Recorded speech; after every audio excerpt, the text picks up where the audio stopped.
Please take your seat. Now, please take your seat. Now, when the Prime Minister is on his legs, please take your seat. आदरणीय सभापति जी,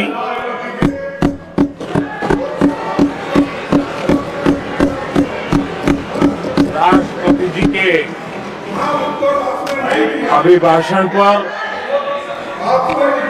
आभार व्यक्त करने के लिए This is not correct. Please take your seat. This is not correct. Please take your seat.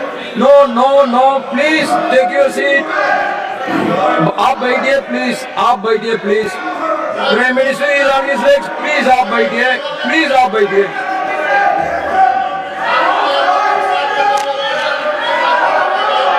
आदरणीय सभापति जी, इस धन्यवाद प्रस्ताव पर समर्थन के लिए इस सदन में अपनी भावनाओं को व्यक्त करना मैं अपना सौभाग्य मानता हूं। आदरणीय सभापति जी, विकसित भारत की यात्रा में बीते वर्ष देश के तेज प्रगति से विकास के वर्ष रहे हैं। Nothing will go on record except Prime Minister's जीवन के speech. हर क्षेत्र में, समाज के हर वर्ग को उनके जीवन में परिवर्तन का एक कालखंड रहा है। एक सही दिशा में तेज गति से देश आगे बढ़ रहा है। आदरणीय राष्ट्रपति जी ने बहुत ही बढ़िया तरीके से पूरी संवेदनशीलता के साथ उन्होंने This is not correct. इस विषय को Sit to your seat. हम Please. सबके सामने प्रस्तुत किया है। आदरणीय सभापति जी, मेरी एक प्रार्थना है,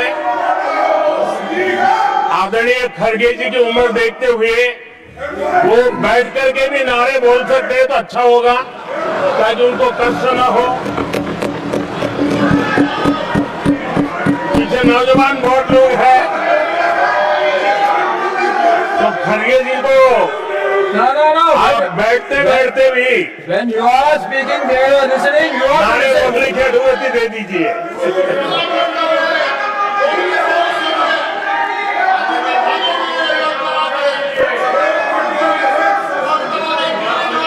आदरणीय सभापति जी, राष्ट्रपति जी ने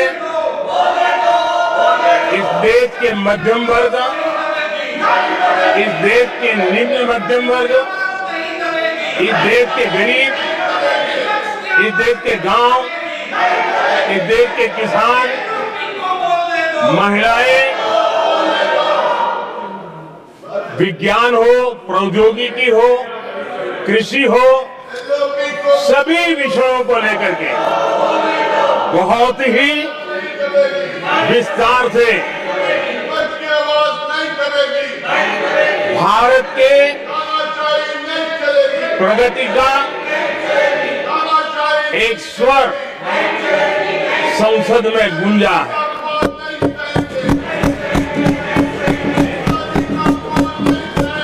देश के नौजवान भारत के सामर्थ्य को कैसे आगे बढ़ा रहे हैं, इसकी भी विस्तार से चर्चा की है। हर वर्ग के सामर्थ्य को उन्होंने शब्दांकित किया है।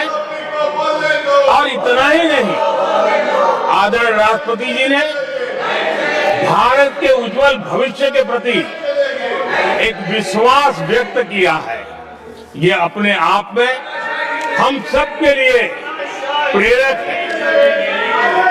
आदरणीय सभापति जी, 21वीं सदी का प्रथम क्वार्टर पूरा हो चुका है, लेकिन ये दूसरा क्वार्टर जैसे पिछली शताब्दी में भारत की आजादी के जंग में दूसरा क्वार्टर बहुत ही निर्णायक बना था। मैं साफ साफ देख रहा हूं कि विकसित भारत के निर्माण की दिशा में ये दूसरा क्वार्टर भी उतना ही सामर्थ्यवान होने वाला है, उतना ही तेज गति से आगे बढ़ने वाला है। और इसलिए आदरणीय सभापति जी, राष्ट्र का हर व्यक्ति ये महसूस कर रहा है कि एक अहम पड़ाव पर हम पहुंच चुके हैं। अब न हमें रुकना है, न हमें पीछे मुड़ करके देखना है। I will not go ahead and do what you are doing. आगे ही आगे देखना Please है, बैठिए। I am not एक going to let गति you से चलना है। down. You please बैठिए। और लक्ष्य को प्राप्त करके ही हमें सांस लेनी है, उस दिशा में हम आगे बढ़ रहे हैं। Nothing will go on without except to the Prime Minister's speech.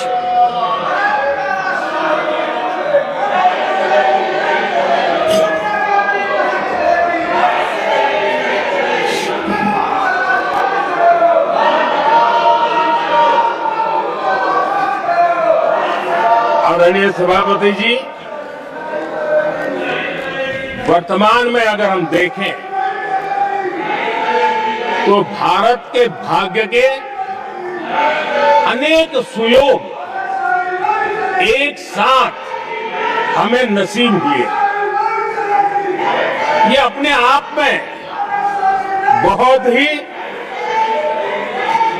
उत्तम संयोग है, ऐसा मैं मानता हूं। सबसे बड़ी बात है, विश्व के समृद्ध से समृद्ध देश भी बुजुर्ग होते जा रहे हैं। वहां की आबादी उम्र के उस पड़ाव पर पहुंची है हम जिन्हें बुजुर्ग के रूप में जानते हैं। हमारा देश ऐसा है जो विकास की नई ऊंचाइयां छू रहा है। उसी समय दिनों दिन हमारा देश युवा होता जा रहा है, युवा आबादी वाला देश है। ये अपने आप में एक बहुत अच्छा सुयोग है। आदरणीय सभापति जी, दूसरी तरफ मैं देख रहा हूं जिस प्रकार से विश्व का भारत के प्रति आकर्षण बढ़ा है, और उसमें भी विश्व भारत की टैलेंट का महात्म्य समझ रहा है। हमारे पास आज दुनिया का बहुत ही महत्वपूर्ण टैलेंट पूल है, युवा टैलेंट पूल है, जिसके पास सपने भी हैं, संकल्प भी हैं, सामर्थ्य भी है। और इसलिए ये दूसरा सुयोग है। शक्ति का आशीर्वाद हमारे साथ है। आदरणीय सभापति जी, भारत आज विश्व में जो चुनौतियां पैदा हो रही है, उन चुनौतियों का समाधान देने वाला एक देश आशा की किरण बना हुआ है, और हम समाधान दे रहे हैं। वैसा ही एक महत्वपूर्ण सुयोग है कि आज मेजर इकोनॉमी में भारत का ग्रोथ बहुत हाई है, और हाई ग्रोथ और लो इन्फ्लेशन ये बहुत ही यूनिक संयोग है। और ये हमारी अर्थव्यवस्था की मजबूती को प्रदर्शित करता है। आदरणीय सभापति जी, हम जिस गति से आगे बढ़ रहे हैं,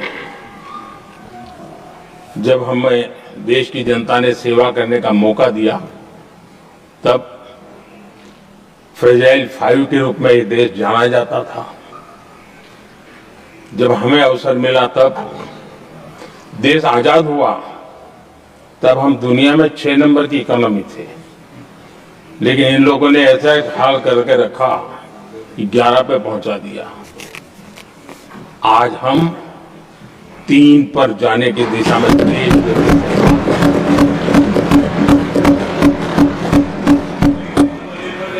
आदरणीय सभापति जी, आज कोई भी सेक्टर देश कीजिए, चाहे साइंस हो, चाहे स्पेस हो, चाहे स्पोर्ट्स हो, हर क्षेत्र में आज भारत एक कॉन्फिडेंस के साथ, आत्मविश्वास से भरा हुआ भारत है।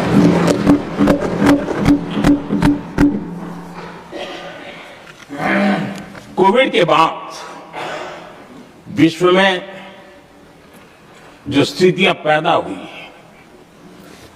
और ऐसी नई नई चीजें जुड़ती गई, आज दुनिया संभल नहीं पा रही है। ऐसे में साफ साफ नजर आ रहा है कि दुनिया एक नए ग्लोबल ऑर्डर की तरफ, नए वर्ल्ड ऑर्डर की तरफ आगे बढ़ रहा है। सेकेंड वर्ल्ड वॉर के बाद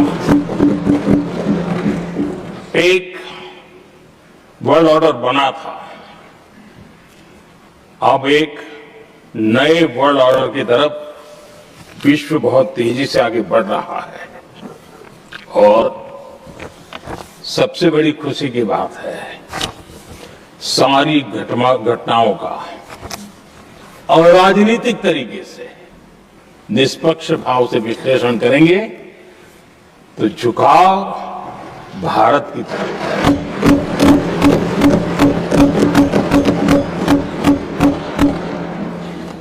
विश्व मित्र के रूप में, विश्व बंधु के रूप में आज भारत अनेक देशों का विश्वस्त पार्टनर बना है और हम कंधे से कंधा मिला करके विश्व कल्याण की दिशा में भी अपनी उचित भूमिका निभा रहे हैं, अपने सामर्थ्य से सहाय भी कर रहे हैं। आदरणीय सभापति जी,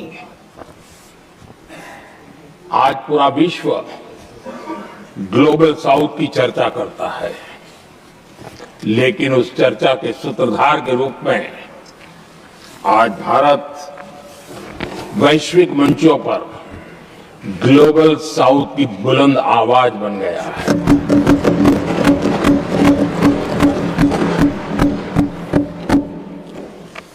अनेक देशों के साथ आज Bharat future ready trade deals कर रहा है।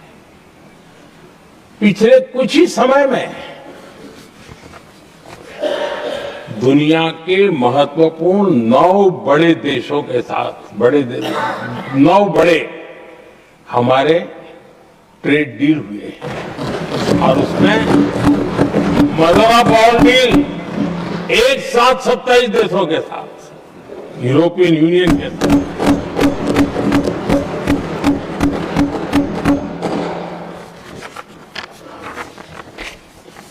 जो लोग थक गए,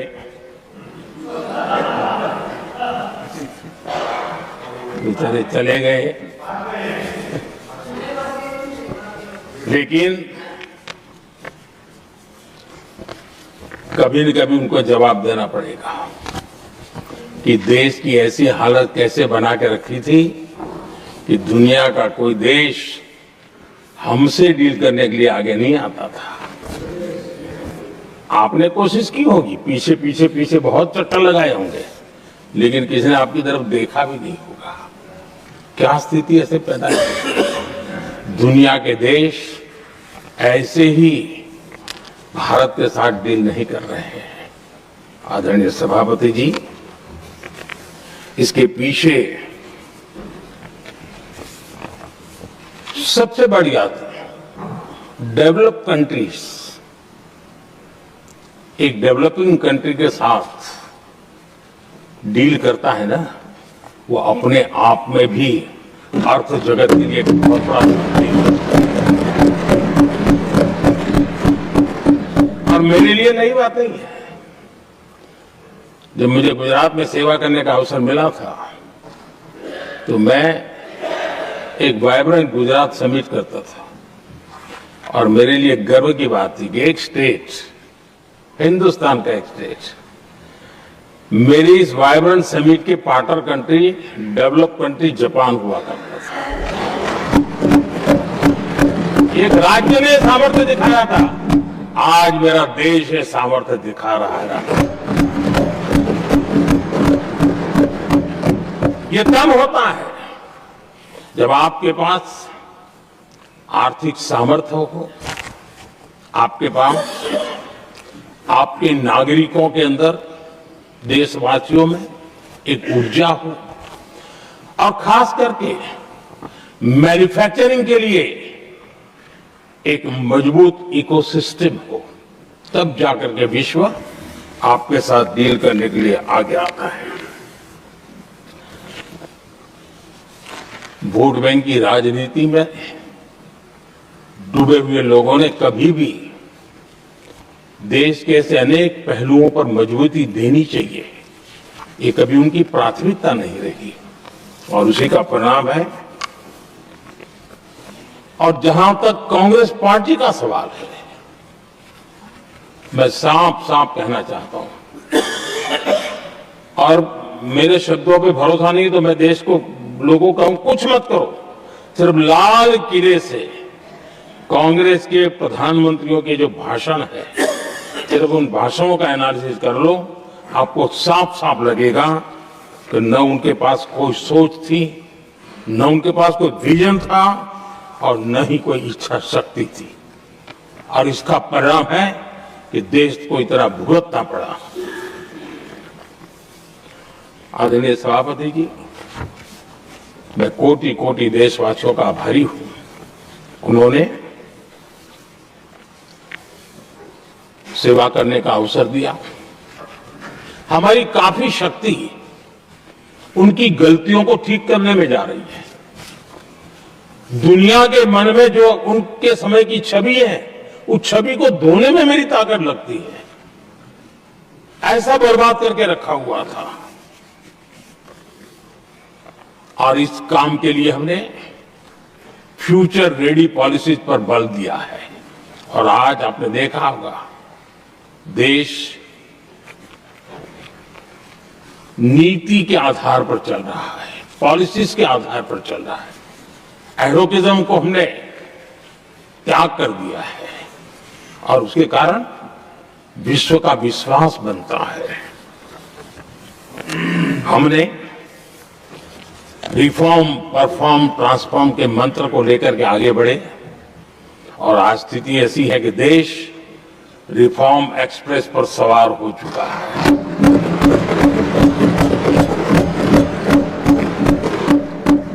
हमने स्ट्रक्चरल रिफॉर्म्स किए हैं, प्रोसेस से जुड़े रिफॉर्म्स किए हैं, पॉलिसीज में रिफॉर्म किए हैं।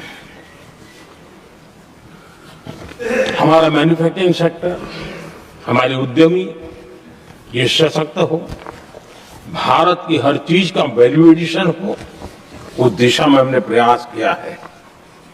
और मैं आज विश्वास के साथ कह सकता हूं, आज भारत विश्व के साथ स्पर्धा करने के लिए पूरी तरह तैयार है।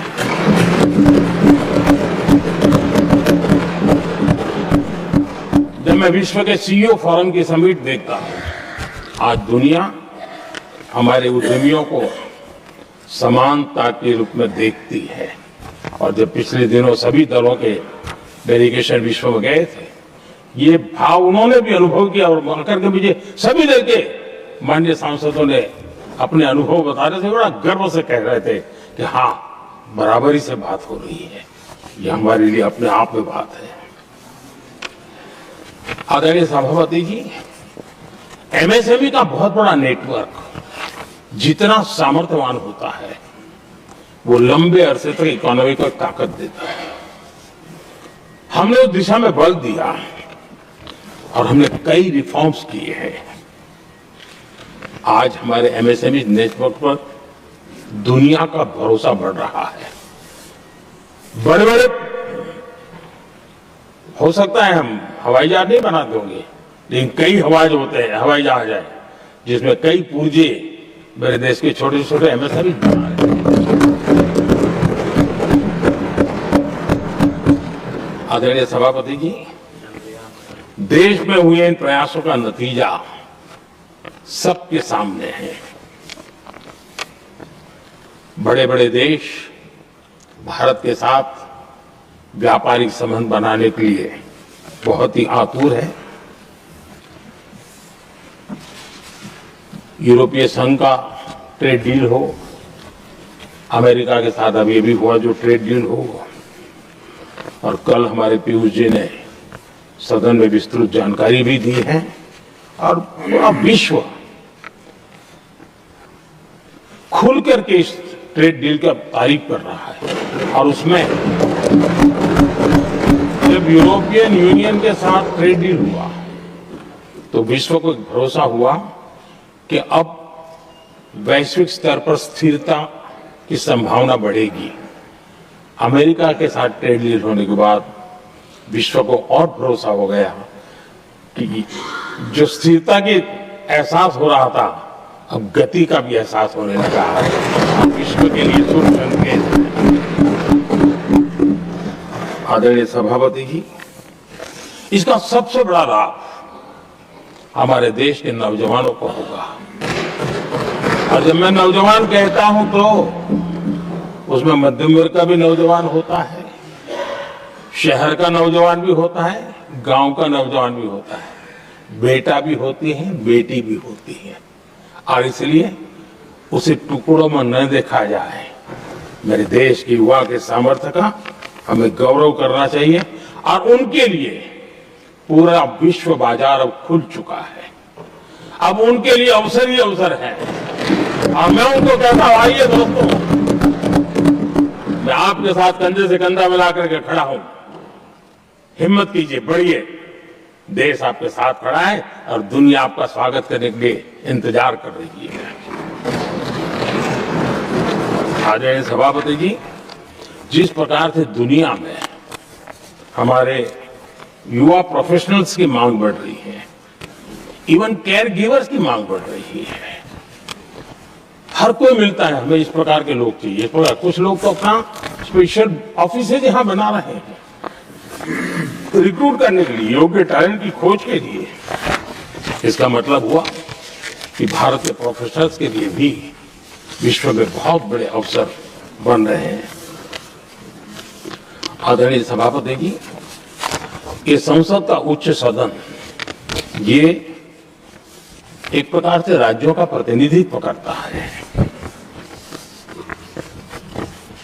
और जो चर्चा की बारीकियां मैंने देखी, मेरा मन कहता है कि थोड़ा स्तर इसका ऊपर होना चाहिए था, और वहां से तो ज्यादा होना है। वो तो कितने साल तक सरकारों में रहे हैं, वहां से जरा चर्चा का स्तर ऊंचा होना चाहिए था। लेकिन उन्होंने ये मौका भी गंवा दिया। देश उन पर कैसे भरोसा कर सकता है। आदरणीय सभापति जी, मैं कल एक माननीय सदस्य को सुन रहा था। यूं तो वो अपने आप को राजा कहलाने में बहुत गर्व करते हैं, लेकिन वे आर्थिक असमानता की चर्चा कर रहे थे। बताइए, जो खुद को राजा माने और वो आर्थिक असमानता की बात करे, तो आपको लगता है कि क्या यही देखने के बाकी रह गए थे क्या? आदरणीय सभापति जी, हमारे टीएमसी के साथियों ने काफी कुछ कहा। जरा खुद को अपने गरेबा में देखें। निर्मम सरकार पतन के जितने भी पैरामीटर्स हैं उन सब पैरामीटर्स में नए नए रिकॉर्ड बनाते जा रहे हैं और यहां उपदेश दे रहे हैं।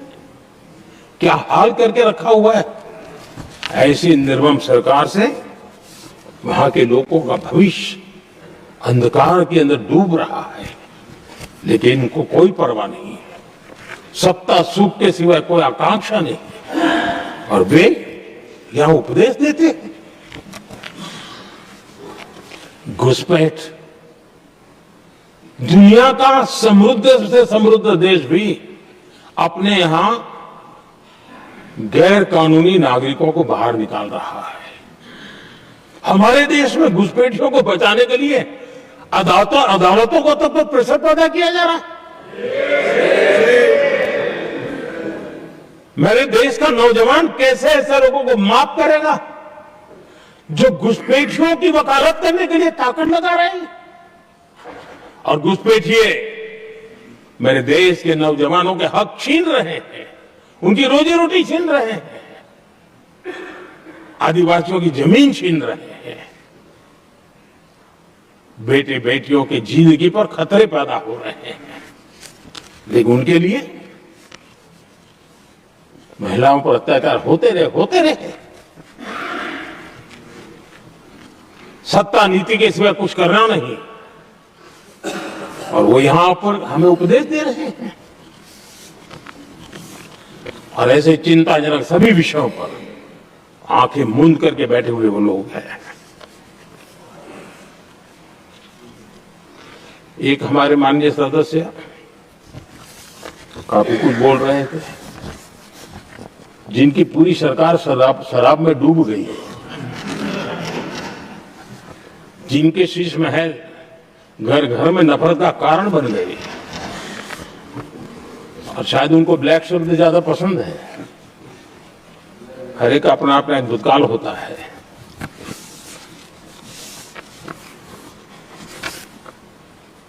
पता नहीं ब्लैक के साथ उनका क्या पुराना रिश्ता है। आदरणीय सभापति जी, ऐसे सभी साथियों से मैं आज जरूर कहूंगा, तुम कितना दुनिया को धोखा दोगे, तुम कितना दुनिया को धोखा दोगे। आईना देख लिया तो अपनी सच्चाई कहां छिपाओगे।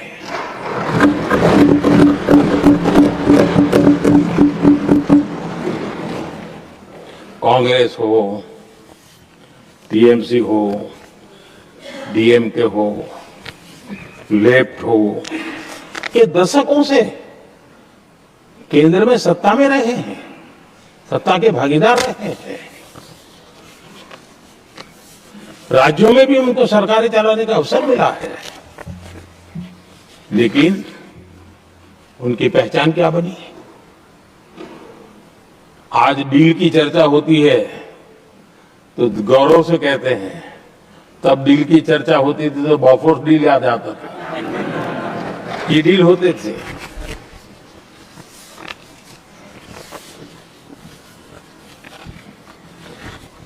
उन्होंने सिर्फ जेब भरने का काम किया। नागरिकों के जीवन में बदलाव आना उनकी प्राथमिकता नहीं थी। आदरणीय सभापति जी, मैं कुछ उदाहरणों के साथ भी बात बताना चाहता हूं, क्योंकि यहाँ चर्चा में ये सारे विषय आए हैं और इसलिए मुझे कहने बहुत जरूरी है। अब एक उदाहरण देता हूं मैं बैंकिंग सेक्टर का। बैंकिंग सेक्टर एक प्रकार का अर्थव्यवस्था की ग्रिड होता है। 2014 से पहले फोन बैंकिंग का कालखंड था। नेता के फोन जाते थे और उसके आधार पर करोड़ों रुपया दे दिए जाते थे और गरीबों को तो बैंकों में दुत्कार मिलती थी, नफरत होती थी। देश की 50% से ज्यादा आबादी बैंक के दरवाजे तक नहीं देख पाई थी। कांग्रेस के नेताओं के फोन पर अरबों रुपये लोगों को दे दिए गए और जो ले जाते थे वो अपनी पर्सनल प्रॉपर्टी मान करके पैसे हजम कर जाते थे। यही खेल चलता रहा। कांग्रेस और यूपीए के राज में और आज जो इंडी अलायंस बनकर के बैठे हैं उनके राज में बैंकिंग व्यवस्था तबाही के कगार पर खड़ी थी। मैं नया प्रधानमंत्री के पद का दायित्व मुझे मिला, मैं एक देश के मुखिया से मैं मिला, ऐसे ही बात कर रहा था। मैंने कहा बैंकिंग की दृष्टि से हम कुछ आगे बढ़ना चाहिए। उन्होंने पहले एक बार साहब जरा अभी आप नए हो, आपकी बैंकों की व्यवस्था का अध्ययन कर लीजिए। हम कैसे हिम्मत करें? एक देश के नेता ने कोई ये जानकारियां थी, उसने मुझे बताया। यह इनको कोई परवाह ही नहीं। एक प्रकार से उन्होंने जिस प्रकार की बैंकिंग व्यवस्था को एनपीए के पहाड़ खड़े हो गए थे। जहां भी देखो चर्चा चलती थी एनपीए का क्या होगा, एनपीए का क्या होगा, कैसे बचेंगे। आदरणीय सभापति जी, चुनौती बड़ी थी लेकिन हमने समझदारी से काम दिया। बैंकिंग व्यवस्था के सब कर्ता धर्ताओं को विश्वास में लिया। रिफॉर्म की आवश्यकता थी, हिम्मत के साथ रिफॉर्म किए, पारदर्शी व्यवस्था बनाई, ढेर सारे बैंकिंग रिफॉर्म्स हुए और जो सरकारी बैंक दुर्बल हो चुकी थी, ठीक नहीं चल पाती थी, उसको हमने बड़ी बैंक के साथ मर्जर कर दिया। और मुझे याद है किसी एक महाशय बड़े अपने आप को विद्वान मानने वाले ने लिखा था, अगर मोदी सरकार बैंकों में ये कर ले तो हिंदुस्तान का बहुत बड़ा रिफॉर्म हो जाएगा। वो काम मैंने आते ही कर दिए थे। आदरणीय सभापति जी, और इन सारी चीजों का नतीजा हुआ बैंकों में जो बीमारी घर कर गई थी, उस बीमारी से बैंकों को मुक्ति मिली। बैंकों का स्वास्थ्य सुधरा, लगातार सुधरा, अभी भी तेजी से आगे दौड़ रहे हैं। और बैंकिंग का जब स्वास्थ्य सुधरा तो लेन देन का कारोबार भी उनका बढ़ा, लोगों को पैसे मिलने लगे, सामान्य व्यक्ति को पैसे मिले। ऐसे ऐसे गरीब लोगों को लोन मिले जिनके लिए कभी बैंक के दरवाजे बंद थे, बेचारा दूर से देख करके उनको जाना पड़ता था। आज मुद्रा योजना जो देश के नौजवान को अपने पैरों पर खड़े रहने की ताकत देता है, मुद्रा योजना जो स्वरोजगार की प्रेरणा देता है, लेकिन स्वरोजगार के भाषण के काम नहीं होता है, उसका हाथ पकड़ना पड़ता है, उसको साथ देना पड़ता है, उसको सहाय देनी पड़ती है। और हमने मुद्रा योजना के द्वारा 30 लाख करोड़ रुपया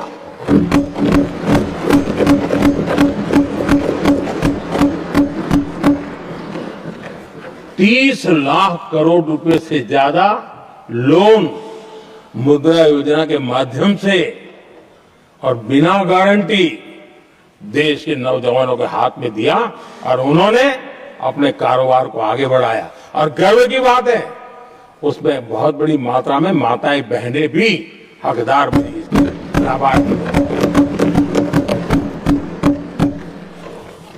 सेल्फ हेल्प ग्रुप।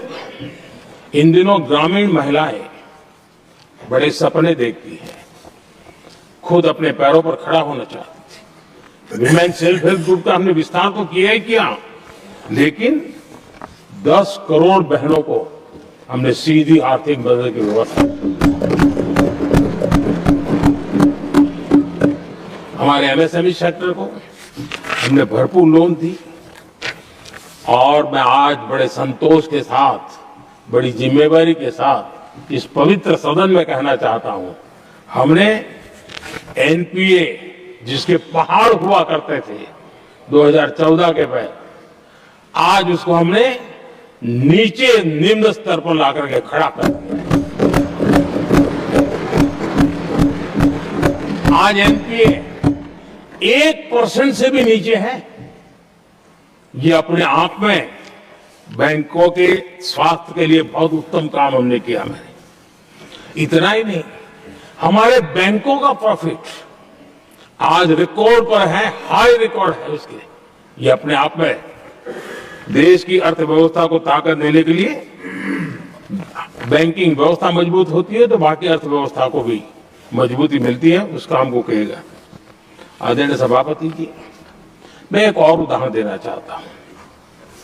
हमारे पीएसयूज, आमतौर पर पीएसयूज के संबंध में मान्यता बन चुकी थी, वो बनते ही हैं बीमार होने के लिए, वो बनते ही हैं बर्बाद होने के लिए, वो बनते ही हैं बंद होने के लिए। हमने इस पूरी मानसिकता को हकीकतों के आधार पर बदलने में सफलता प्राप्त की है। और ये लोग पीएसयूज को लेकर के कितनी गलत बातें फैलाते थे। अर्बन नक्सल की तरह ऐसे पीएसयूज के दरवाजे के बाहर मजदूरों की मीटिंग करके भड़काने का पाप करते थे, गुमराह करने का काम करते थे। इन्होंने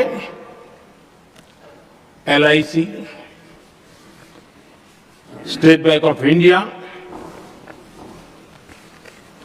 और भी एचएएल, ऐसे हर एक को बड़ा भला बुरा और इतना भद्दे तरीके से,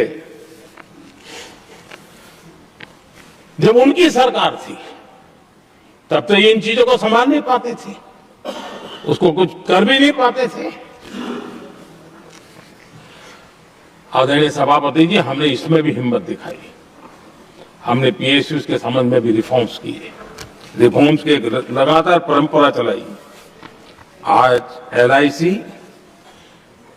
बेस्ट तरीके से होते हैं, पूरे कार्यकाल में अपना एलआईसी का जन्म होता था, उत्तम से उत्तम परफॉर्मेंस का कालखंड उसका गुजर रहा है।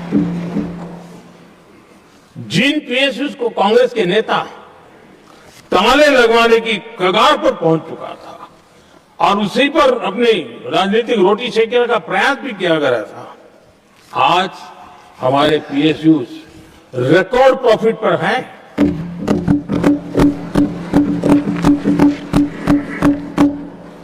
इतना ही नहीं, वे अपने परफॉर्मेंस से मेक इन इंडिया को भी गति दे रहे हैं। मेक इन इंडिया का जो सपना है उसका पूरा करने में वे भी एक बहुत बड़े कैटलिस्ट एजेंट के रूप में आज भूमिका अदा कर रहे हैं। रिकॉर्ड संख्या में रोजगार बना रहे हैं। इतना ही नहीं, हमारे कुछ पीएसयूज आज विश्व के अंदर जा रहे हैं, विश्व में भी अपनी ताकत दिखा रहे हैं, विश्व के साथ जुड़ रहे हैं, दुनिया के कई देशों के विकास यात्रा में वो भागीदार बन रहे हैं। आज हमारे पीएसयूज को बहुत बड़े बड़े ऑर्डर देश से भी और देश के बाहर से भी मिलने लगे हैं। ये अपने आप में, मैं जो कहता हूं ना, एक बहुत महत्वपूर्ण पड़ाव पर ये देश 25 साल है, उसका संकेत यहां नजर आता है। आदरणीय सभापति जी, कांग्रेस ने विश्वासघात करने के विषय में भी हमारे देश के अन्नदाता को भी नहीं छोड़ा। इस देश में 10 करोड़ किसान ऐसे हैं जिनके पास 2 हेक्टेयर से भी कम जमीन है, छोटे किसान हैं। उनकी तरफ कभी परवाह नहीं की गई, उनकी तरफ कभी देखा नहीं गया, नहीं उनके दिमाग में ये छोटे किसानों का कोई महात्मा था। उनको लगता है कुछ बड़े लोगों को संभाल लिया तो गाड़ी चल जाएगी, और यही राजनीति करते रहे। आदरणीय सभापति जी, हमारे दिल में छोटे किसान के प्रति एक दर्द था। हम जमीनी हकीकतों से परिचित थे और उसी के कारण हम पीएम किसान सम्मान निधि योजना लेकर गए। और आप इतने कम समय में हमारे इन छोटे किसानों के खाते में 4 लाख करोड़ रुपए हमने दिया है। 4 लाख करोड़ रुपए आंकड़ा छोटा नहीं होता है आदरणीय सभापति जी। और उसने हमारे छोटे किसानों को एक नई ताकत दी है, नए सपने देखने का सामर्थ्य दिया है। और मुझे पक्का विश्वास है कि हमारा किसान उस दिशा में जरूर भारत की आशा अपेक्षा के अनुरूप परिणाम देगा।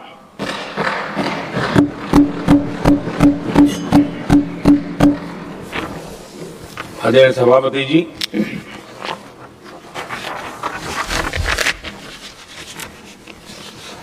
यहां कुछ साथियों ने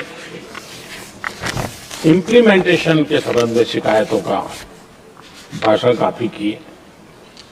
शायद वो तय करके आए थे कि ऐसा ऐसा बोलना है, तो इस वक्त उनका ऐलान दिखता था, बाकी में तो नहीं दिखता है।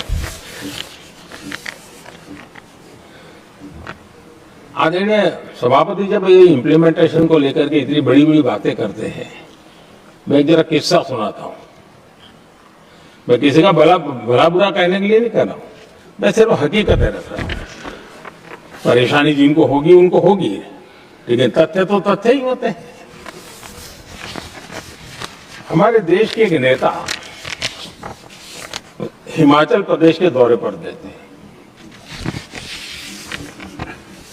और वहां से आने के बाद उन्होंने खुद ने ये घटना कहीं सुनाई, रिकॉर्ड पर उपलब्ध है।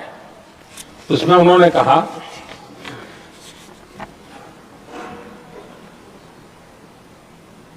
उस नेता ने क्या कहा, मैं उन्हीं के शब्द पढ़ रहा हूं।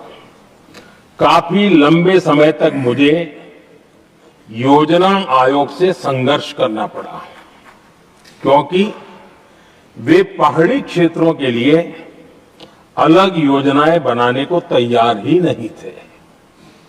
मैं हिमाचल प्रदेश गई थी। जब मैं वापस आई तो मैंने योजना आयोग में कहा कि हमारे कामदारों को, वर्कर्स को जीप की जरूरत नहीं है, बल्कि खच्चरों की आवश्यकता है, ताकि कम से कम उन पर सामान आदि लादा जा सके। आगे उन्होंने कहा, लेकिन मुझे बताया गया हम पैसा तो जीप के लिए ही देंगे, क्योंकि खच्चरों के लिए पैसे देने की पॉलिसी नहीं है। इसी भाषण में आज वो कहती हैं, अब वहां सड़कें ही नहीं थी। उनका कहने का कारण यह था कि हिमाचल में जहां वो गई सड़कें ही नहीं थी। अब वहां सड़कें ही नहीं थी तो फिर उस पर जीप का क्या लाभ हो सकता है? जीप लेके कौन जाएगा जहां रोड नहीं है? लेकिन उस समय योजना आयोग का जोर था, या तो जीप या तो कुछ भी नहीं। आदरणीय सभापति जी, ये भाषण किसी और का नहीं, ये कांग्रेस के वरिष्ठ नेता और तत्कालीन प्रधानमंत्री इंदिरा गांधी का भाषण है।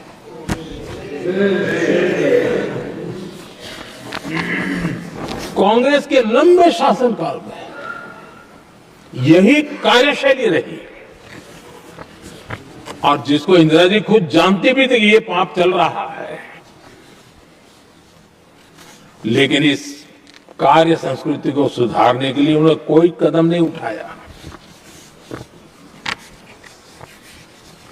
और इंदिरा गांधी जिस प्लानिंग कमीशन की धज्जियां उड़ा रही थी, उसके जन्मदाता उनके स्वयं के पिताजी थे। और प्लानिंग कमीशन को बना, और इंदिरा जी ने जब कहा, उसके बीच में 2 दशक बीत चुके थे। ये हाल यही था। और 2014 तक सब दुखी थे, सब परेशान थे, सब गलती देख रहे थे, लेकिन सुधार करने की तैयारी नहीं। 2014 के बाद जब आपने हमें मौका, और कांग्रेस ने जिस प्रकार से प्लानिंग कमीशन अटकाना, लटकाना, भटकाना वाली कार्यशैली बना दी थी, 2014 में जब हमें मौका मिला तो हमने आकर के काम किया, प्लानिंग कमीशन को खत्म कर दिया और नीति आयोग को। आज नीति आयोग बहुत तेज गति से काम कर रहा है। अब देखिए, एस्पिरेशनल डिस्ट्रिक्ट वो भी एक बड़ा प्रेरक उदाहरण है। और मैं तो वहां देख रहा हूं कि डेवलपिंग कंट्रीज के लिए, विकास के लिए एक मॉडल के रूप में वैश्विक संस्थाएं इसको अनुमोदन दे रही है। ये एस्पिरेशनल डिस्ट्रिक्ट की ये सफलता बनी है। देश के कई जिले ऐसे थे जिसको पिछड़े मान करके छोड़ दिया गया था, और वहां करोड़ों लोगों की जो मौलिक जरूरतें थी उसको भी नकार दिया गया था। उनको तो ऐसे ही जीने के लिए मजबूर कर दिया गया था, और जो पिछड़े इलाके थे वो और पिछड़े होते गए और बर्बादी आती गई। और हालत तो सरकार में ऐसी थी कि जब किसी को पनिशमेंट ट्रांसफर करनी होती थी, पनिशमेंट पोस्टिंग देना होता तो ऐसे ही जिलों में भेजा जाता था ताकि और खराब करे वो। ये हाल बन गया था, ये वर्कल्चर बन गया था। हमने इस स्थिति को बदला। सबसे पहला आग्रह किया, यंग होनहार अफसरों को लगाया जाएगा और पूरा 3 साल का मौका उसको दिया जाए काम करने का। एक के बाद हम एक निर्णय किए, और आज देखिए किसी समय छत्तीसगढ़ का हमारा बस्तर एस्पिरेशनल डिस्ट्रिक्ट में था, आज वो बस्तर पूरे देश में बस्तर ओलंपिक के नाम से चर्चा में है।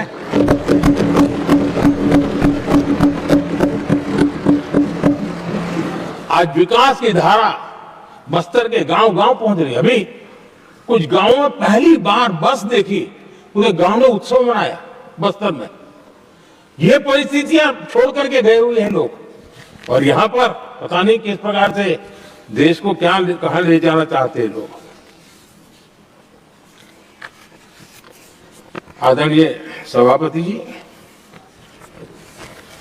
इम्प्लीमेंटेशन क्या होता है, ये एस्पिरेशनल डिस्ट्रिक्ट एक बहुत बड़ा शानदार उदाहरण है। ऐसे तो सैकड़ों उदाहरण है, लेकिन मैं कहने के लिए इसको उल्लेख कर रहा हूं। कांग्रेस के हमारे साथियों को ये जो बदलाव आ रहा है उसमें इम्प्लीमेंटेशन नजर नहीं आ रहा है, और उनका तो एक ही वो प्लानिंग कमीशन वाला मॉडल है, जीप और खच्चर वाला मॉडल, यही वो लोग जानते हैं, उससे आगे कुछ नहीं जानते। और ये इम्प्लीमेंटेशन कैसे करते हैं, मेरा जन्म नहीं हुआ था उसके पहले सरदार वल्लभ भाई पटेल ने नर्मदा नदी पर बांध बांधने की कल्पना की। विषय तो पक्का हो गया, सरदार साहब नहीं रहे, खैर नेहरू जी ने शिलान्यास किया। अब इम्प्लीमेंटेशन देखिए इनको। मेरा जन्म नहीं हुआ था जब इसकी कल्पना की गई थी, और प्रधानमंत्री बनने के बाद मैंने उसका उद्घाटन किया। ये हाल है।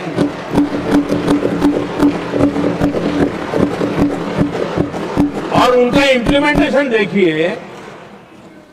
मुझे मुख्यमंत्री रहते हुए 3 दिन अनशन पर बैठना पड़ा था नर्मदा सरदार सरोवर डैम के लिए, मेरे राज्य के किसानों के लिए। मैंने अपने आप को दांव पर लगा दिया था, तब जाकर के भारत सरकार को झुकना पड़ा, और तब जाकर के सरदार सरोवर डैम के कंस्ट्रक्शन को गति मिली, और यहां मैं पहुंचा तब मुझे उसका उद्घाटन करने का सौभाग्य मिला। और आज कच्छ तक हावड़ा बीएसएफ के लोग जहां बैठते हैं वहां तक नर्मदा का शुद्ध पानी पीने के लिए पहुंच रहा है। इम्प्लीमेंटेशन क्या होता है, और यहां पर इम्प्लीमेंट कर किसी ने शब्द पकड़ा दिया, हर एक के मुंह से वही निकल रहा था। हमने कांग्रेस की कार्यशैली को बदलने के लिए, जब मैंने देखा कई ऐसे काम थे अटके पड़े हुए, कोई पूछने वाला नहीं थे फाइलों में, और पॉलिटिकल फायदे के लिए अनाउंसमेंट कर दिए, दिए जला दिए, पत्थर लगा दिए, करना कुछ नहीं। आखिरकार मैंने एक टेक्नोलॉजी वाला प्लेटफॉर्म बनाया यहां आकर के, प्रगति के नाम से। ये प्रगति प्लेटफॉर्म का मैं उदाहरण देता हूं, आप हैरान हो जाएंगे। मुझे एग्जैक्ट याद नहीं है, लेकिन शायद हिमाचल में एक ट्रेन उन्होंने पार्लियामेंट में घोषित की थी, चाहे ऊना और कोई। मेरे आने तक वो कागज पर भी उसका ड्राइंग नहीं बना था, बताओ, और चुनाव जीतने के लिए वो घोषणा कर दी। प्रगति के अंदर मेरे सामने विषय आया, ऐसे कई विषय मेरे सामने आए, और उस प्रगति के अंदर हमने एक एक प्रोजेक्ट क्यों अटके हुए, कॉस्ट किस डिपार्टमेंट की काम में क्या मुसीबत आई है, किसने गलत तरीके से इसको आगे बढ़ाया, और बजट तो बढ़ता ही गया था। जो योजना 900 करोड़ में होनी थी वो 90,000 करोड़ तक पहुंच जाए, ये हाल करके रख दिया था इन्होंने। हमने एक टेक्नोलॉजी प्लेटफॉर्म बनाया, हर महीने बैठा, अभी मैंने 50वां एपिसोड पूरा किया उस मीटिंग का, और लगातार उस काम करते करते और संबंधित राज्यों को भी बिठाया, उनकी कठिनाइयों को भी समझा, उसके इम्प्लीमेंटेशन में कौन मिनिस्ट्री का परेशानी हो रही है, किस स्टेट की परेशानी हो रही है, किस कानून की परेशानी हो रही है, हर एक की बारीकी से देखा। और आज मैं गर्व से कह सकता हूं कि इस प्रगति के इम्प्लीमेंटेशन को बारीकी से प्रधानमंत्री के स्तर पर देखे जाने के कारण 85 लाख करोड़ रुपीस का काम को गति मिली। 85 लाख करोड़ रुपीस का काम आप कल्पना कीजिए, देश की कितनी बड़ी शक्ति को अनलॉक किया हमने। इंप्लीमेंटेशन कैसे होता है ये हमने करके देखा है। रेल हो, रोड हो, सिंचाई हो, ग्रामीण कोई व्यवस्था का काम, इन सारी चीजों को हमने इसमें लिया। अब जैसे जम्मू उधमपुर श्रीनगर बारामूला रेल लाइन, आज ये प्रोजेक्ट पूरा हुआ। और बर्फबारी में इन दिनों आपने देखा एक वीडियो बहुत पॉपुलर हुआ है, बर्फ के बीच में थे, चारों तरफ बर्फ की चादर छाई हुई है और वंदे भारत ट्रेन निकल रही है, और लोग कहते हैं गलती मत करना, ये तो विदेश है, ये हिंदुस्तान है, ये रील चल रहे हैं बाजार में।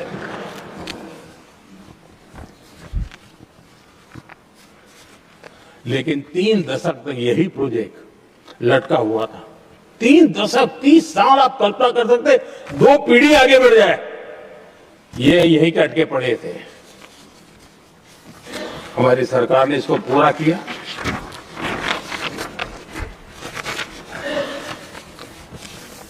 आदरणीय सभापति जी, मैं असम की बात करता हूं, और कोई ये मत सोचो कि मैं चुनाव है इसलिए बोल रहा हूं। इनके पाप है इसलिए मुझे कहना पड़ रहा है।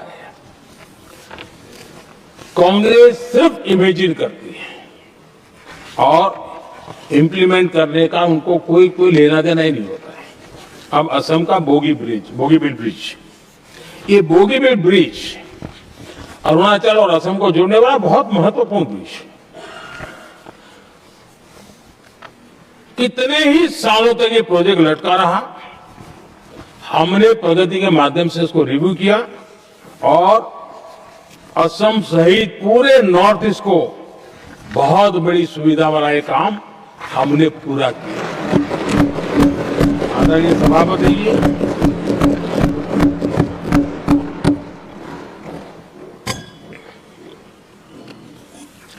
इम्प्लीमेंटेशन की बातें जब करते हैं तो एक बार हमारे पास तो तथ्यों के साथ चीजें हैं, हमने चीजों को समय पर पूरा करने की दिशा में आगे बढ़े। और इन दिनों तो जो काम कर रहे हैं समय से पहले हो रहा है। हमने पूरी दुनिया को कहा था कि हम 2030 तक यहां पहुंचेंगे सोलार में, हमने वो काम 2025 में कर दिया। हमने इथेनॉल का समय तय किया था, हम उसमें भी 2-3 साल पहले ही काम पूरा कर दिया। तो एडवांस में हम काम पूरा करने का इंप्लीमेंटेशन की ताकत हमारे से उससे भी ज्यादा है। आदरणीय सभापति जी, भाजपा हो, एनडीए हो, हमारा अप्रोच, चीजों की तरफ देखने का हमारा दृष्टिकोण, समस्या के समाधान के लिए हमारी सोच और कांग्रेस के बीच में आसमान जमीन का अंतर है, बहुत फर्क है। मैं आपको उदाहरण देता हूं।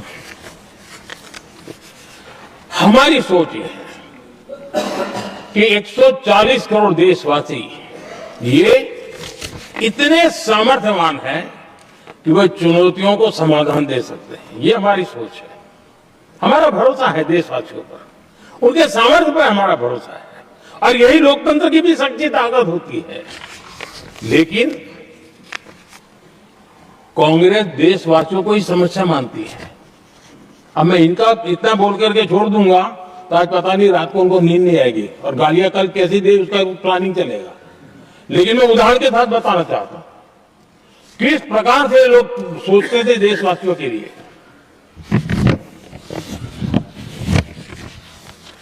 देश के लोगों के बारे में नेहरू जी और इंदिरा जी की सोच क्या थी, मैं उसके विषय में बताना चाहता हूं। इंदिरा जी एक बार ईरान गए थे और ईरान में वो भाषण दे रही थी और उस भाषण में उन्होंने नेहरू जी के साथ जो बातचीत हुई थी उसका उल्लेख किया।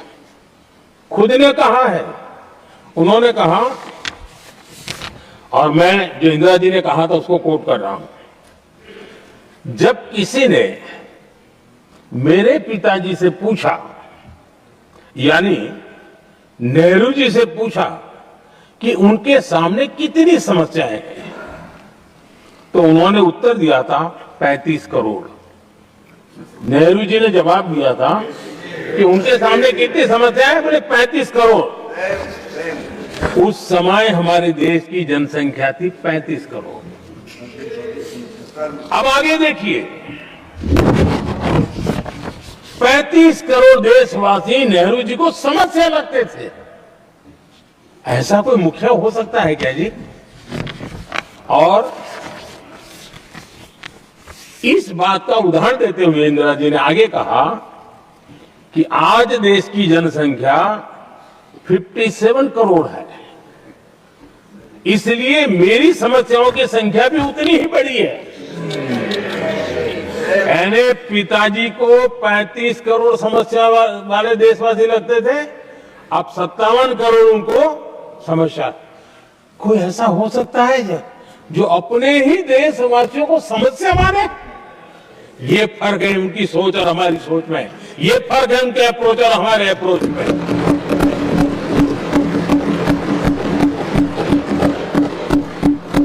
नेहरू जी हो या इंदिरा जी हो या पूरी कांग्रेसी बिरादरी हो, ये लोग भारत के लोगों को समस्या मानते हैं। आदरणीय सभापति जी, मेरे कई कोटेशन मिलेंगे। मैंने दुनिया के सामने कहा है, देश के सामने कहा है, और कहा है इसलिए नहीं, ये मेरा कन्विक्शन है। अरे चुनौतियां कितनी ही क्यों ना हो, 140 करोड़ समाधान हमारे पास है।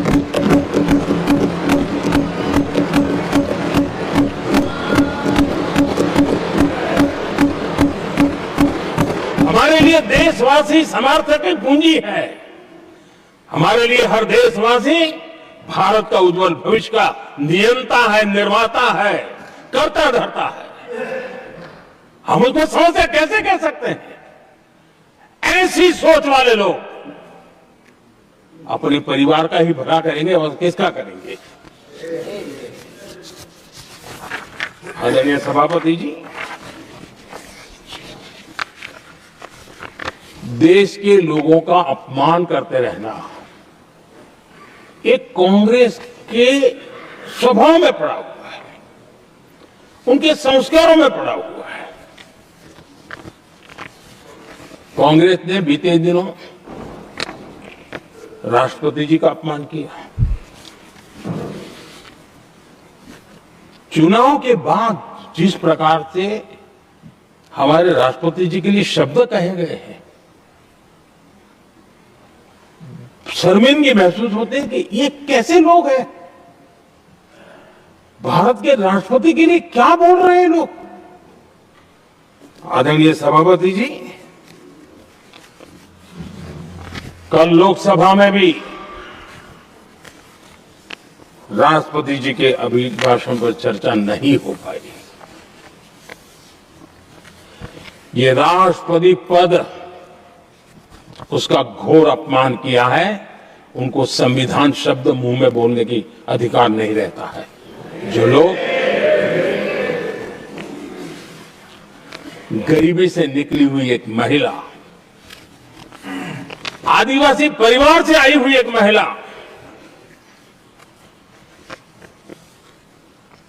जब आपने लोकसभा में जो व्यवहार किया है, आपने आदिवासी समाज का अपमान किया है, आपने महिला का अपमान किया है। भारत के सर्वोच्च पद पर विराजमान संविधान ने जिनको सर्वोच्च पद दिया है, आपने उनका अपमान किया है, आपने संविधान का अपमान किया है।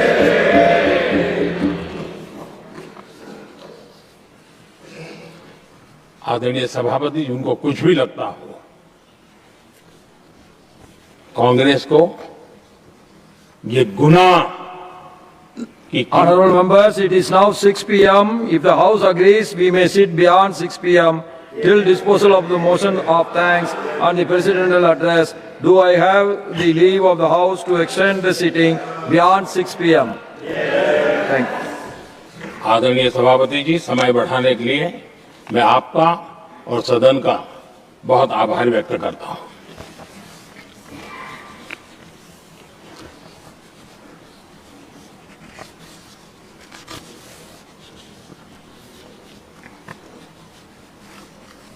आदरणीय सभापति जी, बड़ी दर्दनाक लोकसभा की घटना है और शायद हताशा निराशा तो हम समझ सकते हैं, लेकिन इसके लिए देश के पवित्र लोकतंत्र के मंदिर को ही इस रूप में कर देना, और उस समय चेयर पर असम के ही हमारे एक माननीय सांसद बैठे थे और उस समय कागज फेंके गए, टेबल पर चढ़ दिया गया। क्या ये नॉर्थ ईस्ट का अपमान नहीं है? क्या असम के नागरिकों का अपमान नहीं है? कल फिर दोबारा किया उन्होंने, और उस समय आंध्र के दलित परिवार का बेटा चेयर पर बैठा था, उसको भी अपमानित किया। यानी आपने नॉर्थ ईस्ट का अपमान, चेयर में बैठा अपमान करो। आंध्र के एक दलित परिवार का बेटा चेयर पर बैठा, उसका अपमान करो। सदन ने इनको काम दिया हुआ है, सबने मिलकर के काम दिया हुआ है, लेकिन वो दलित समाज चाहते हैं, इसलिए आप अपमान करते हो।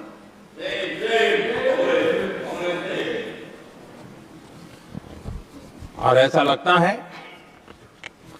कांग्रेस के लोगों को असम की जनता के प्रति बड़ी नफरत है। उनको लगता है कि उसकी जनता ने उनका साथ छोड़ दिया, मतलब उनके दुश्मन हो गए। क्या कभी लोकतंत्र में ऐसे सोचते हैं क्या? मुझे तो तब बहुत पीड़ा हुई थी जब भारत रत्न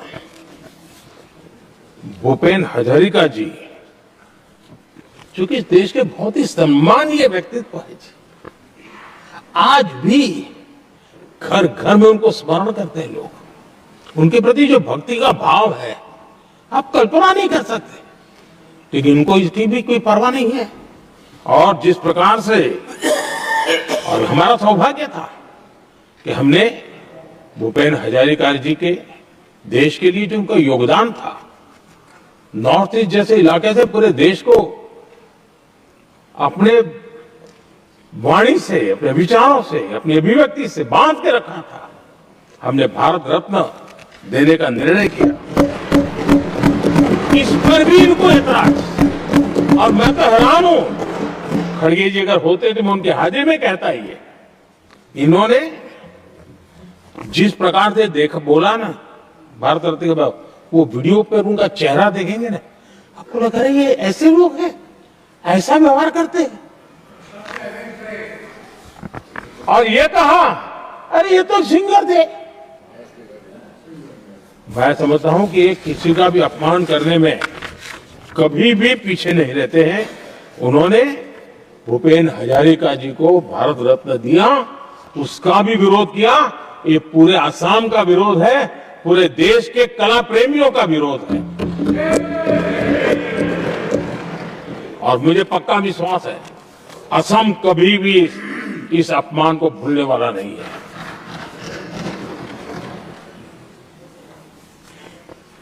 आदरणीय सभापति जी, कल जो घटना घटी, इसी सदन के एक माननीय सांसद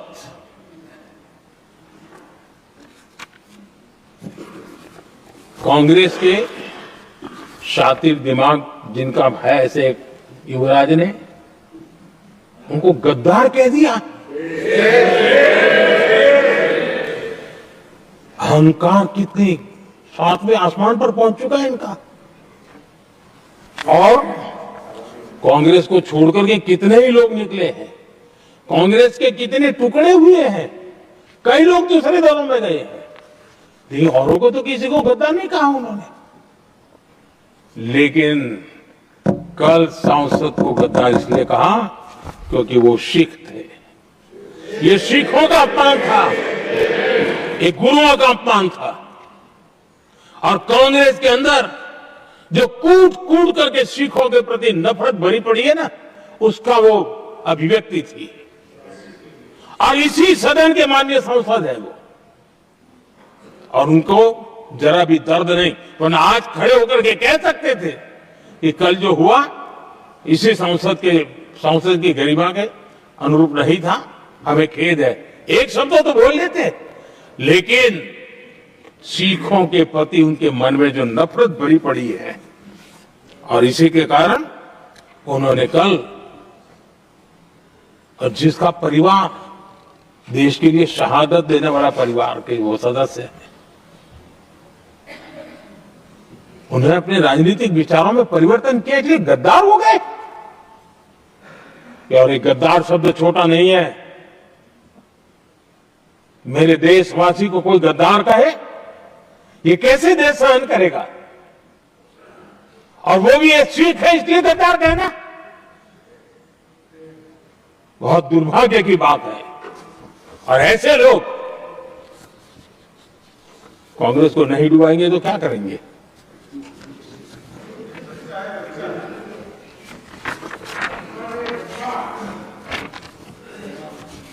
आदरणीय सभापति जी, एक तरफ ये दृश्य है और दूसरी तरफ हमारे सदानंद जी मास्टर का दृश्य है।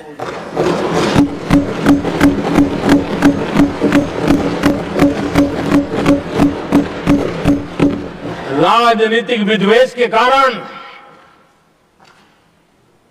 उनके दोनों पैर काट दिए गए। भरी जवानी में दोनों पैर काट दिए। कटे हुए पैर से जिंदगी गुजार रहे हैं, लेकिन संस्कार इतने ऊंचे हैं कि वाणी में भी अपशब्द नहीं निकलता है, बर्तन में भी कटुता नजर नहीं आता। गर्व होता है। और कल जब देश ने, जब उनका पहला भाषण हो रहा था सदन में, और उन्होंने जब अपने बेंच पर आपसे इजाजत लेकर के अपने कटे हुए पैर के लिए वो जो लीम का उपयोग करते हैं, आर्टिफिशियल लीम का, उन्होंने जब रखा, वो दृश्य देश के लिए पीड़ादायक था कि इस देश में ऐसा ही बंधारण की बातें करने वाले इंडिया अलायंस के लोग, और ये इंडिया अलायंस पूरा जिम्मेवार है इसके लिए, वैचारिक असहमति के कारण एक नौजवान के, और वो भी एक टीचर, शिक्षक के प्रति गर्व से, आदर से देखा जाता है, उसके पैर काट दे। लेकिन उनको कोई खेद नहीं है, उनको कोई दर्द नहीं है। लेकिन मैं मास्टर सदानंद जी को हृदय से अभिनंदन करता हूं कि उन्होंने जिस प्रकार से इतनी भयानक हमले के बाद भी देश की सेवा का अपना व्रत जारी रखा, और आज देश की नीति निर्धारण में अंदर अपना योगदान दे रहे हैं, ये गर्व की बात है। और ऐसे लोगों के सहारे हम राजनीति में जीते हैं, काम करते हैं, देश के लिए जीने मरने की प्रेरणा मिलती है। ये संस्कार हमें पाए हैं ऐसे लक्षावधि कार्यकर्ताओं के तब से पाए हुए हैं। आदरणीय सभापति जी,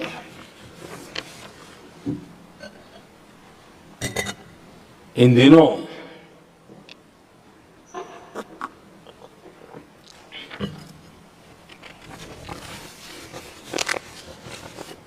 और वैसे कांग्रेस के हमारे साथियों का मुझ पर जरा विशेष प्रेम है, वो स्पेशल प्रेम है। और जब मैं जिम्मेवारी जो मिली है उसके तहत, और जिम्मेवारी न मिलती तो भी देश के लिए जीना तुमने सीखा है। हम विकसित भारत की जमीन मजबूत कर रहे हैं, उसको एक ताकत दे रहे हैं।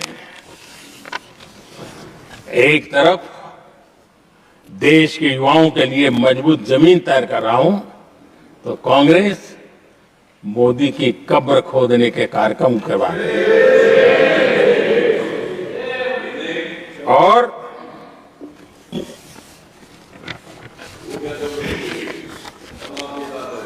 मोहब्बत की दुकान खोलने वाले मोदी तेरी कब्र खुदेगी के नारे लगा रहे हैं जी। ये कौन सी मोहब्बत की दुकान है जो देश के ही किसी नागरिक के कब्र खोदने के सपने देखती हो? ये कौन सा संविधान से उन्होंने सीखा है जो देश के ही किसी नागरिक के कब्र खोदने की बात करते हो? क्या ये संविधान का अपमान नहीं है? क्या ये मानवता का अपमान नहीं है? क्या ये सार्वजनिक जीवन की मर्यादाओं का अपमान नहीं है? और उनको इसका कोई खेद नहीं है।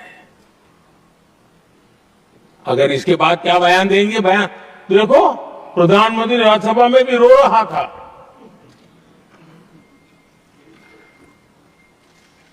किस प्रकार के संस्कार और वृत्तियों से पले बड़े लोग हैं ये। आदरणीय सभापति जी, मेरे लिए कोई अनुभव मेरा बहुत पुराना है। 2002 से जब वे विपक्ष में थे तब से, और 2004 से जब वो सत्ता में आए तब से, और 2014 से मैं जब यहां आया तब से, पिछले 25 साल से संसद का एक भी सत्र ऐसा नहीं गया, मोदी संसद का सदस्य नहीं था, एक भी सत्र ऐसा नहीं गया जिसमें इस सदन के अंदर मोदी को गाली देने का काम न किया हो इन लोगों ने। 25 साल। और मैं तो किसी ने पूछा था, मोदी जी आपके स्वास्थ्य का क्या राज है? मैंने कहा मैं डेली 2 किलो गाली खाता हूं।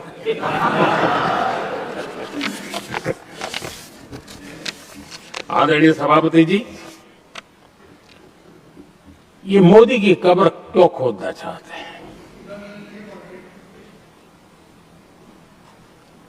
ये सिर्फ नारा नहीं है, ये इनके भीतर पड़ी हुई नफरत का प्रतिबिंब है, इसकी अभिव्यक्ति है। और वो इसलिए है, हमने 370 की दीवार गिरा दी, इसलिए मोदी की कब्र खोदना चाहते। हमने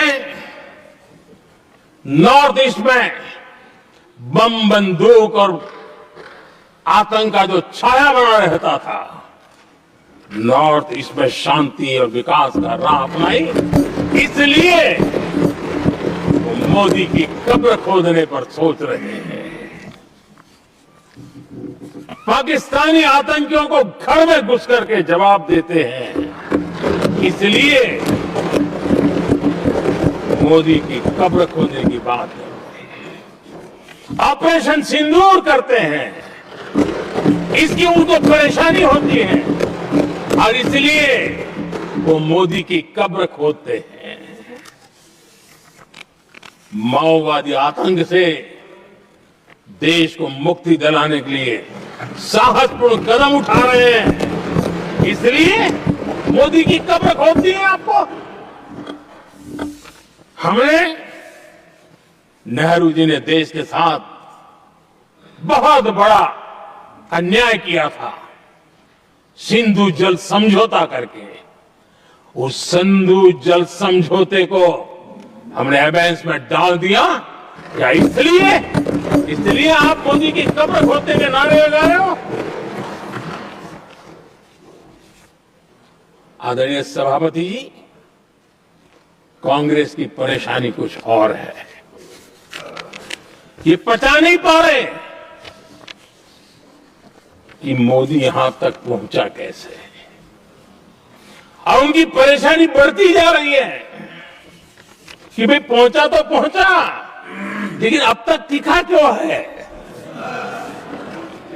और इसलिए वे एक ही रास्ता उनके लिए बचा हुआ लग रहा है कि मोदी तेरी कब्र खुदेगी। आदरणीय सभापति जी, ये तो मान करके बैठे थे। उनका लोकतंत्र, संविधान का कोई लेना देना नहीं। उनको तो लगता है कि प्रधानमंत्री पद उनके परिवार की जागीर है, उस पर कोई और बैठ नहीं सकता। ये जो उनके भीतर में नफरत पड़ी हुई है ना, मोहब्बत की दुकान में जो आग भरी पड़ी हुई है ना, उसका परिणाम है। और इसीलिए कोई क्यों बैठा, हमारा पैतृक अधिकार था, इसलिए मोदी की कब्र खोदने का नारा लेकर के वो चल रहे हैं। आदरणीय सभापति जी, कांग्रेस के शाही परिवार को देश ने दशकों तक अवसर दिया है, ऐसा नहीं है। देश ने आपके लिए भी अपना भविष्य दांव पे लगाया था, लेकिन आपने गरीबी हटाओ के नारे लगाए, गुमराह किया। लाल किले पर से कांग्रेस के एक भी प्रधानमंत्री के भाषण में गरीबी हटाने की बात ना आई हुआ, ऐसा नहीं हुआ है। लेकिन किसी भी प्रधानमंत्री ने गरीबी हटाने के लिए क्या किया, वो एक बार भी नहीं आया। वो नारे से अधिक कुछ नहीं था उनका। और मोदी ने रास्ता अपनाया गरीब को एम्पावर करने का, गरीब को सशक्त करने का। और मेरे देश के गरीबों को मैं सलाम करता हूं, उन्होंने देश की योजनाओं को समझा, स्वीकारा और अपने सामर्थ्य को बढ़ाने के लिए प्रयास किया। मैं देश के गरीबों का गौरवगान करता हूं कि हमारी नीतियों पर भरोसा करके, हमारी नीयत पर भरोसा करके उन्होंने भी अपने आप को खपाने के लिए कोई कमी नहीं रखी। और 25 करोड़ मेरे गरीब परिवार के भाइयों ने गरीबी को परास्त किया और खुद गरीबी से बाहर आए हैं। मैं उनको सलाम करता हूं। मेरे 25 करोड़ देशवासी जो निराशा में पड़े हुए थे, दूर एक आशा की किरण दिखाई दी, उठ खड़े हुए और आज हमारे साथ चल पड़े। आदरणीय सभापति जी, 2014 के पहले इम्प्लीमेंटेशन की बातें करते थे। हमारे वहां सैकड़ों लोग रेलवे क्रॉसिंग पर मरते थे।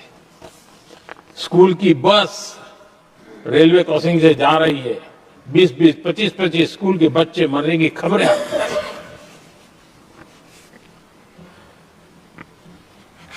अनमैन्ड रेलवे क्रॉसिंग, वो इतना बड़ा काम नहीं था कि नहीं कर सकते थे। ये काम भी मुझे करना हुआ और हमने सारे अनमैन्ड क्रॉसिंग बंद कर दिए, लाखों लोगों की जिंदगी बचा ली। इसलिए ये मोदी की कब्र खोदना चाहते हैं। आदरणीय सभापति जी, 2014 से पहले इस देश में 18,000 गांव ऐसे थे जिनको बिजली का मतलब पता नहीं था। बिजली का कोई तार होता है, कोई बल्ब होता है, कोई लट्टू जलता हुआ उसमें उजाला निकलता, पता नहीं था उनको। 18,000 गांव 2014 के बाद जब आपने हमें दायित्व देशवासियों ने दिया, उन 18,000 गांव जिन्होंने कभी बिजली का मुंह तक नहीं देखा था, बिजली का शब्द भी कान पे नहीं सुना था, उन गांवों में उजाला पहुंचाया। इसलिए इनको मोदी की कब्र खोदने के सिवाय अब कोई रास्ता नहीं दिख रहा है। आदरणीय सभापति जी, वो भी एक वक्त था जब देश में बार बार खबरें आती थी, मीडिया में हेडलाइन हुआ करती थी, सरहद की स्थिति के संबंध में बयान आते थे, गोला बारूद नहीं है, बुलेट प्रूफ जैकेट नहीं है, बर्फ के बीच खड़ा है, बर्फ में खड़े रहने के लिए जो जूते चाहिए वो जूते तक नहीं उसके पास, ये खबरें आती थी। हमने देश के जवानों के लिए खजाने खोल दिए, देश के जवानों को जो चाहिए वो देने की जरूरत पड़ी। और इसलिए वो चाहते कि अब तो कोई रास्ता बचा नहीं है, बस कब्र खुदेगी मोदी की, यही एक रास्ता उनके लिए बचा है। आदरणीय सभापति जी, एक बार उत्तर प्रदेश के वर्तमान मुख्यमंत्री जी ने सदन में भाषण करते करते वो रो पड़े थे। दिमागी बुखार के कारण बच्चे, अनगिनत बच्चे मर रहे थे। इनको कभी सूझा नहीं कि इस दिमागी बुखार से मुक्ति दिलाई जा सकती है। आदरणीय सभापति जी, आंख की बीमारी ट्रकोमा, लोग परेशान होते थे, आंखें चली जाती थी और विज्ञान प्रगति कर चुका था, हो सकता था, नहीं कर सकते थे। हमने दिमागी बुखार से भी मुक्ति दिलाई और हमने ट्रकोमा से भी देश के लोगों की आंखें बचाई। यही सफलताएं हैं, यही संवेदनशीलता है, समाज के लिए जीने मरने का यही संकल्प है। पल पल, तिल तिल समाज के लिए बिताना, घिसना, झलना, वो उनको परेशान कर रहा है। तब जाकर के मोदी तेरी कब्र खुदेगी, ये मंत्र लेकर के चल रहे हैं, ये सपने देख करके चल रहे हैं और बातें लोकतंत्र की करते हैं। मोहब्बत की दुकान के साइन बोर्ड लगाते हैं। क्या सार्वजनिक जीवन में ऐसी नफरत होती है? आदरणीय सभापति जी, इनकी सरकार रिमोट से चलती थी, मेरी सरकार भी रिमोट से चलती है। 140 करोड़ देशवासी मेरा रिमोट है।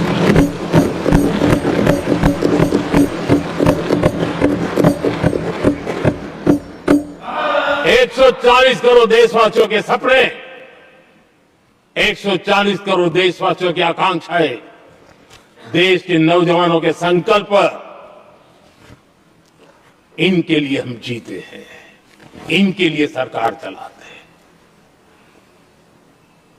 सत्ता हमारे लिए सुख का रास्ता नहीं है, सत्ता हमारी लिए सेवा का माध्यम है।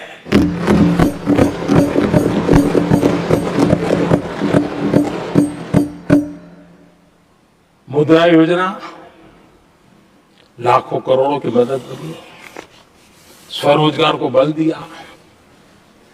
कांग्रेस ने कभी स्टार्टअप कल्चर को प्रमोट ही नहीं किया। कुछ सैकड़ों में स्टार्टअप बेचारे अपने, उनको पता भी नहीं था। और इनका तो हाल ये है आदरणीय सभापति जी, अपने घर के स्टार्टअप को भी वो लिफ्ट नहीं कर पा रहे।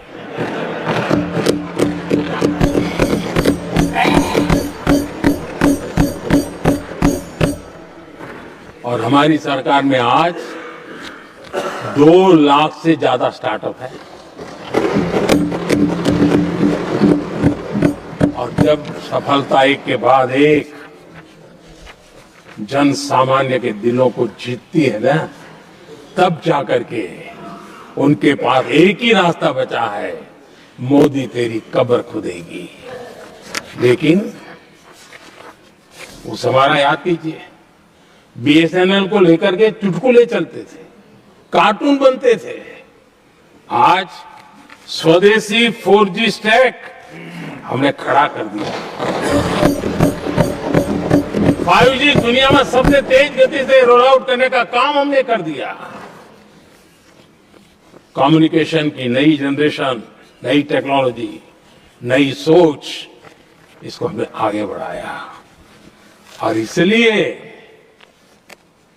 दर्द जुबान पे आ रहा है, मोदी तेरी कब्र खुदेगी। आदरणीय सभापति जी,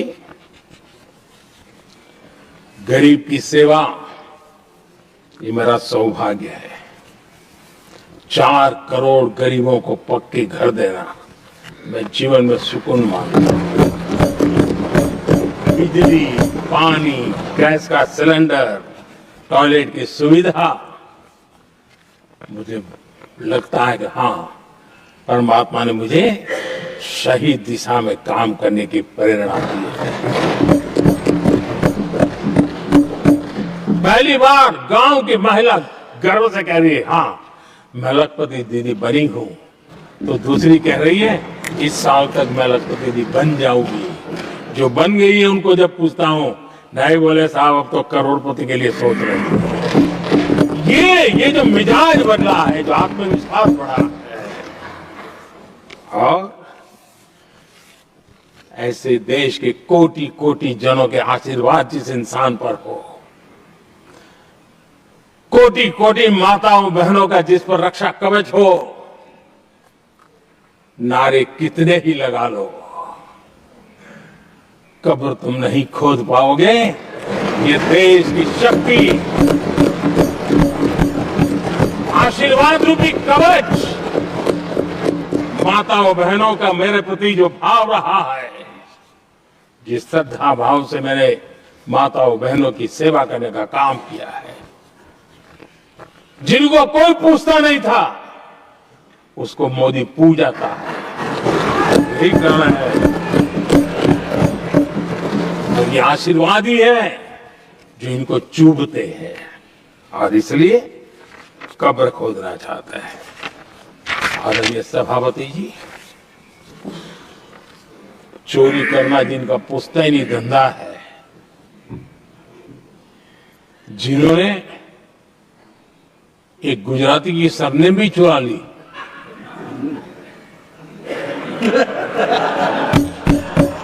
महात्मा गांधी की सरनेम चुरा ली, ये लोग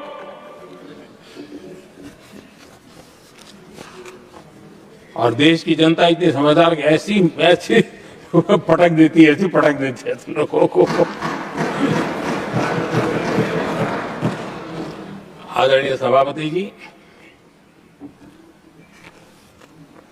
हम एक विकसित भारत का सपना लेकर के चले,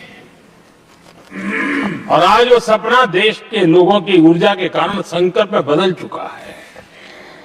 आज कहीं पर भी जाइए, हर कोई ये कहता है कि 2047 तक विकसित भारत बनना है, और मैं हैरान हूं, कुछ हमारे साथी सदन में इतने निराशावादी, इतने जमीन से कटे हुए लोग, बदलती हुई दुनिया से अनभिज्ञ लोग, पता नहीं क्या बोल रहे हैं। वो कहते हम मोदी जी 2047 की क्या बोल रहा है, 2047 किस दे देगा। हमारे देश के लिए, आजादी के लिए जो लड़ते थे, जो फांसी के तख्त पर चढ़ जाते थे, जो लाठियां खाते थे, गोलियां खाते थे, जो काला पानी की सजा के लिए अंडमान निकोबार की सेल्यूलर जेल में जिंदगी बिता देते थे, लक्षावधि नौजवान अपने पढ़ाई का भविष्य का सोचे बिना, कोई परवाह किए बिना सिर्फ देश के लिए सोचने के लिए निकल पड़े थे। क्या उन्होंने कभी ये सोचा होता कि यार हमारे कालखंड में तो आजादी मिलेगी नहीं, कि मैं क्यों करूं? तो क्या देश कभी आजाद होता? ये इतने निराशावादी लोग हैं कि जब मैं डिजिटल इंडिया की बात करता था, मैं फिनटेक की चर्चा करता था, मैं यूपीआई की बात करता था, तो ये कहते थे अरे इस देश में गरीब आदमी मोबाइल फोन पर कैसे पैसे का कारोबार करेगा? 3 साल के भीतर भीतर देश ने दिखा दिया ये हो सकता है। और मैं हैरान था जिस दिन ऐसा भाषण संसद में हुआ, देश का मीडिया भी, मैं भी, ऐसे लोग, उनकी जो इको सिस्टम है वो नाच रही थी कि देखिए मोदी को तगड़ा जवाब दिया।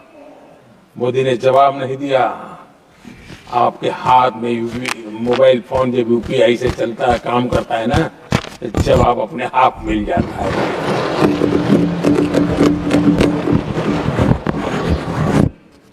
आदरणीय सभापति जी, कांग्रेस के समय एक व्यंग चला करता था और आमतौर पर गायब है, और सीरियस नेचर की चर्चा में भी आता था, हंसी मजाक में भी आता था। इंडिया मिस द बस, ये कॉमन वर्ड हो चुका भाई, मौका गंवा दिया, बाजी हाथ से चली गई। इंडिया मिस द बस, ये हमेशा होता था। आदरणीय सभापति जी, आज भारत कोई बस मिस नहीं कर रहा है, आज भारत काफिले का नेतृत्व कर रहा है।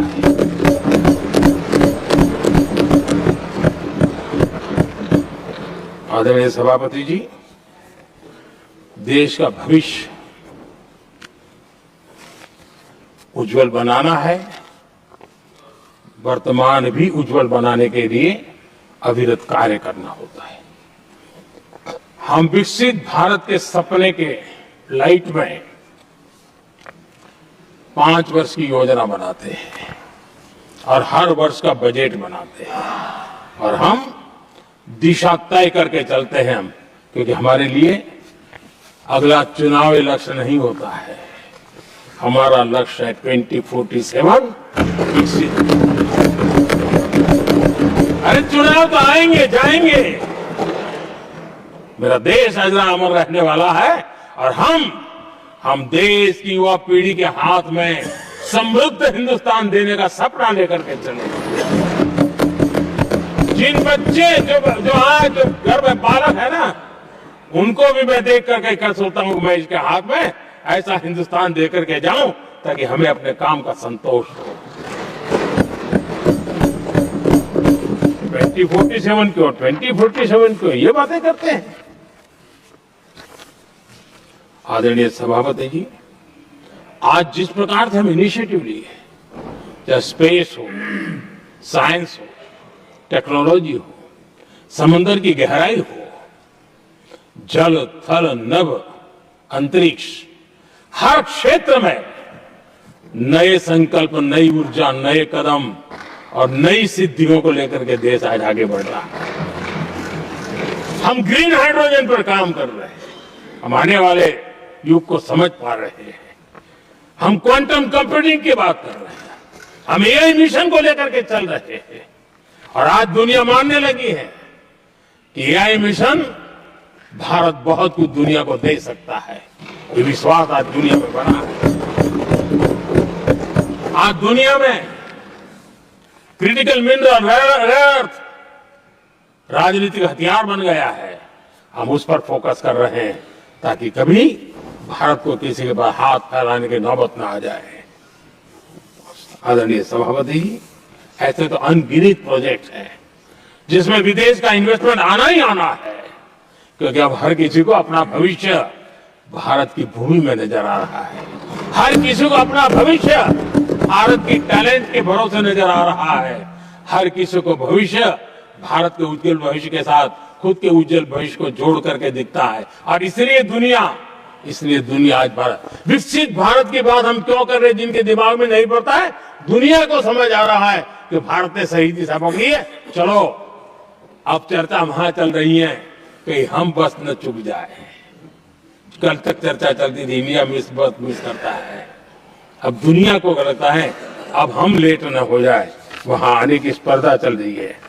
आदरणीय सभापति जी, आने वाला समय भारत के लिए अवसरों से भरा हुआ है। भारत के नौजवानों के लिए अवसरों से भरा हुआ है। भारत के उज्जवल भविष्य के लिए मैं पूरी संभावनाएं रेखांकित कर सकता हूं, मैं देख सकता हूं, और उसके दिशा में नीतियां बनाकर हम आगे चल रहे हैं। हम इसको और मैं चाहता हूं, मेरे देशवासियों को निमंत्रण देता हूं, और मैं देशवासियों को आज सदन से भी कहना चाहूंगा, मैंने मन की बात में भी इसका उल्लेख किया था, मैं यहां पर सभी माननीय सांसदों से भी कहूंगा कि आप भी अपने अपने क्षेत्र में ऐसे लोगों को बताइए, जब दुनिया भर में इतने अवसर पैदा हुए हैं, उसको स्थायित्व तब मिलता है जब हम उत्तम प्रकार की चीजों को लेकर के जाए, हम क्वालिटी को कॉम्प्रोमाइज न करें। मुनाफा कम क्यों न हो, लेकिन क्वालिटी को हम निरंतर उत्तम करते जाएंगे। इनोवेशन करना पड़ेगा, करेंगे, रिसर्च करना पड़ेगा, करेंगे, प्रोडक्ट में मटेरियल बदलना पड़े तो बदलेंगे, लेकिन हम दुनिया में क्वालिटी की दृष्टि से उत्तम हो, तब जाकर के जो आज राजनीतिक दृष्टि से जो निर्णय होते हैं उसका बेनिफिट लेने के लिए हमें पीछे नहीं रहना चाहिए। मेरे देशवासियों से मैं आज यही आग्रह करूंगा कि आप क्वालिटी के विषय में मेरा साथ दीजिए, क्वालिटी में कॉम्प्रोमाइज ना करिए। आप देखिए, दुनिया सिर्फ और सिर्फ made in India, made in Bharat, made in India, made in Bharat, इसके लिए गीत गाने लग जाएगी। आदरणीय सभापति जी, मैं कांग्रेस के मित्रों का भी आज आभार व्यक्त करता हूं कि कम से कम मुझे, उनको पता था, पहले प्रयोग कर चुके थे। पिछले 10 साल में मुझे 5-6 बार इस प्रकार से बोलने से रोका गया कि उनको मालूम था एक बार शुरू होता हूं तो रुकता नहीं, और मैंने कहा था एक बार एक अकेला, तो अब अनुभव से सीख गए कि इसमें कोई दाल गलने वाली नहीं है, तो समझदारी से काम लिया, और ऐसी समझ उनको निरंतर मिलती रहे, ये भी मैं प्रार्थना करता रहूंगा। आदरणीय सभापति जी, मैं राष्ट्रपति जी के उद्बोधन में योगदान देने वाले सभी सांसदों का भी आभार व्यक्त करता हूं। जो भी उत्तम विचार यहाँ प्राप्त हुए हैं, उत्तम विचार देश की प्रगति में जरूर काम आएंगे, ऐसा मैं विश्वास देता हूं। और आदरणीय राष्ट्रपति जी का इस संबोधन के लिए मैं हृदय से आभार व्यक्त करते हुए मेरी वाणी को विराम देता हूं। बहुत बहुत धन्यवाद।